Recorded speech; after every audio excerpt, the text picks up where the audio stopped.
ესეთი ამბავი იყო, რომ კისტეთის ერთ-ერთი სოფლის მოკლედ მკვიდრებმა გაულალეს ცხვარსაქონი ხევსურებს და მოკლედ რაღაცა ამ სირცხვილის ესე მოწმენდა ძალიან მნიშვნელოვანი ამბავი იყო მთაში. თუ ამას არ გააკეთებდნენ ხან ქალებიც ლექსებს და სიმღერებს გამოუთქვამდნენ ხოლმე ამ სახუმარო ამბავზე და ეს ძალიან ძიმე იყო შატილიონი ვაჟკაცებისთვის და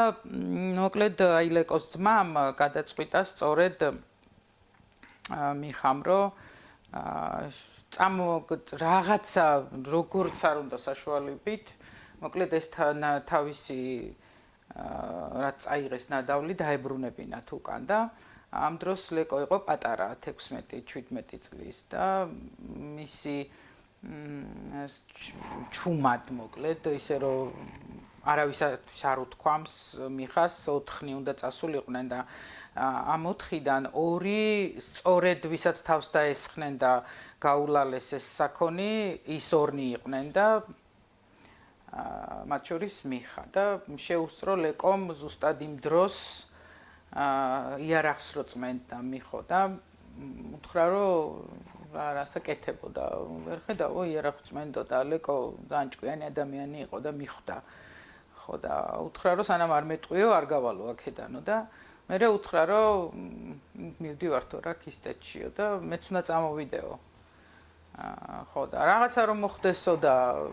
დაგხოცონო იქო ერთი ოჯახიდანო ორ შვილს ხო არ მოვაკვლევინებთო თავს არა უთხრა მაშინოთ გავალო ეხლა ლეკომ და მთელ სოფელს გავაგებინებო რომ მიდიხართო და სხვა გზა არ ჰქონდა მიხას მოკლედ და წაიყვანეს ეს ჩვენი ლეკოც იმ სოფლის ტყეში ნახეს ჰასანი დილა ადრიან ლოცულობდა ფეხზე გახდილი იარაღ დადებული და მოკლედ შებოჭეს და წამოიყვანეს შატილიონებმა რომ მერე სანაცვლოდ გაეცვალათ ამ ნაკურდალ მოპარულ ნაყაჩაღარ ნადავლზე და გზა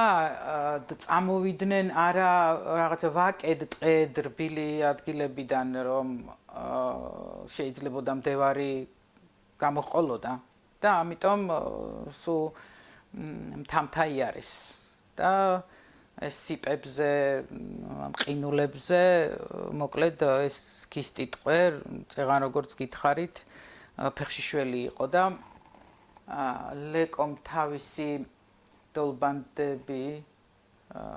გაიხადა და უთხრა რომ ჩაიცვიო და იუკადრისა ქისტმა და თან უთხრა რომ შენო როგორი ვილიო მერეო რა ფეხშიშველიო და მიხამ უთხრა რომ ესო ბალღობიდან ობლობაში არისო გაზრდილიო და მიჩვეულიაო ფეხშიშველი სიარულსო და ხო და მოკლედ ჩაიცვიო შენ კიდე ისიც გეყოფაო რომ ტყვე ხარო და მოკლედ შატილამდე ლეკომ აი იმ გზებზე ფეხითი არა ფეხშიშველმა იარა უფრო სწორედ და მერე რამდენიმე თვე ძვლამდე იყო თურმე ჭრილობები დასული და რამდენიმე თვე უპოხდნენ ერბოთი და რაღაც ესეთი ხალხური საშუალებებით და მოყინვას გადაურჩა მოკლედ და ფეხის დაკარგვას აი ასე და მერე პატარა ლირიკულ გადახოვას გავაკეთებ ეს ჩვენი ტყვე და ლეკო დაძმობილდნენ დამეგობრდნენ როგორც ჩანს მადლიერი იყო ძალიან ეს კისტი და მერეც კაი ხანს გააგრძელეს მოკლედ ეს მეგობრობა წამოიყვანეს ეს ჩვენი ტყვე და შეუთვალეს იმ სოფელს კისტების სოფელს რომ აი ჩვენ ყავს თქვენი თანამემამულე თანამესოფლე და დააბრუნებთ და დაგიბრუნებთ მოკლედ და შეუთვალეს ესე შატილიონებმა და ერთ დილას მიხარო გამოვიდა სახლიდან ეს ჩვენი ჰასანი ტირის გაგიჟდა მიხა ეგონა რომ ვიღაცამ შეურაცხყოფა მიაყენა იმიტომ რომ საუკეთესო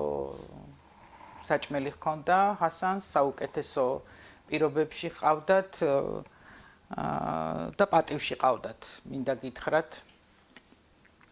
და ნაგატირებსო უთხრა და